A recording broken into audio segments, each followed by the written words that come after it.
بسم الله الرحمن الرحیم. حضرت امام ابو حنیفه رحمت الله تعالی علیه د نوم نه ټول خلق واقف دي. زمونږ د مسلک امام ابو حنیفه رحمت الله تعالی علیه واقع چې د هغې نه الله جل جلاله ډېر غټ کار اخیستی دی او د قرآن کریم او د پیغمبر علیه الصلاة والسلام د ارشاداتو او د احادیثو مبارکو ډېر غټ خدمت یې کړی دی. د فقه غټ کتابونه او زمونږ تمام مسائل د قرآن کریم او د احادیثو مبارکو نه هغې راوباسلي دي. الله جل جلاله دې هغې ته د دې اجر او ثواب او د دې بدلې په قبر کې او په آخرت کې ورکړي. او یقینا خبره ده چې امام ابو حنیفه رحمت الله تعالی علیه ډېر تقوادار، ډېر زیات د الله نه یریدونکي او د الله جل جلاله کتاب قرآن پاک او د جناب رسول الله صلی الله علیه وسلم سره محبت کوونکي، د تقوا او د الله نه د خوف او د یری او د پرهیزګارۍ ډېر واقعات مشهور دي. روایتو کې راځي، کتابونه لیکي چې یو ورځ د یو قرضداري پسې لاړ. هغه قرضدار مجوسي و. مجوسي د اور عبادت کوونکي ته وایي. مجوسي و، دی ورپسې لاړ، پیسې یې ورله قرض ورکړی وې، هغه خپلې پیسې یې ترې قرض غوښتې. اتفاقا د هغه د کور مخې ته ګندګي پرته وه، څه ګندګي سوټه وغیره پرته وه. د امام صاحب پکې خپه څښان شوه، په ګندګۍ کې خپه ګنده شوه او څښان شوله. نو پیزار یې وڅنډه، دا پیزار یې داسې وڅنډه د صفا کولو لپاره.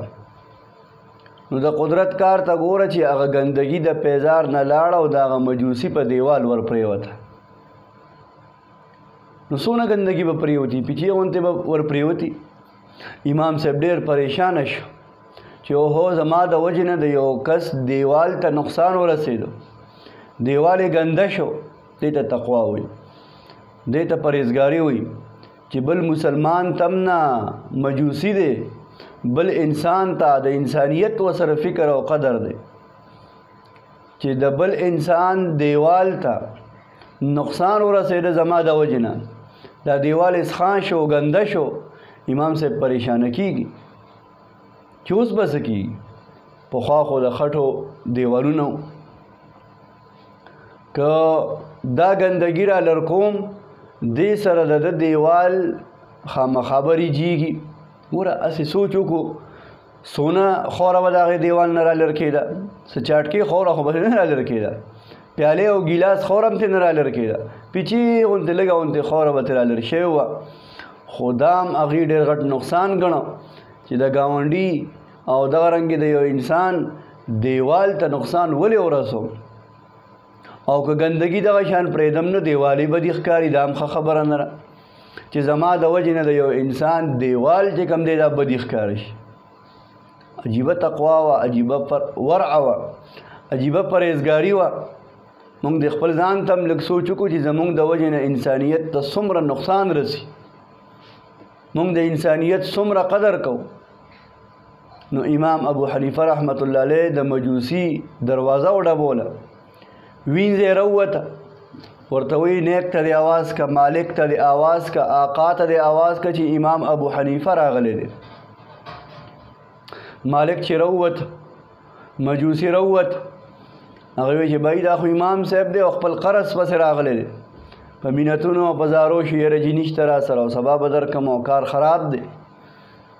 امام صاحب ورته وایي د قرض خبرې خو به وروستو کوو، اول راله دا مسله حل که.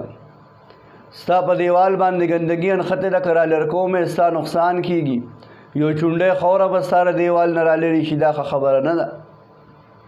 او که پرېږدم یې نو ستا دیوال دا ګنده ښکاري، د دې به څه کېږي. نو ګوره بیا د هغې تقوا، د هغې ورع او د هغې پرهیزګاري هغې نه خیر خورېده. هغه مجوسي چې د امام صاحب د تقوا ته او د پریشانۍ ته وکتل چې دونه پریشانه دی چې ما ته پوچی غونته نقصان راورسېده زما دیوال ته، نو امام صاحب په دونه ډېر پریشانه دی. دا اسلام دومره ښکلی دین دی چې انسانیت له دونه قدر ورکوي، دونه عزت او احترام کوي. هغه مجوسی فوراً وی امام ابو حنیفه رحمه الله امام صاحب کلمه د اسلام راته ووایه، ستاسو دا خو ډېر ښکلی اسلام دی، تاسو خو ډېر ښکلی په اسلام او په دین باندې عمل پیرای، د انسانیت ډېر قدر کوي.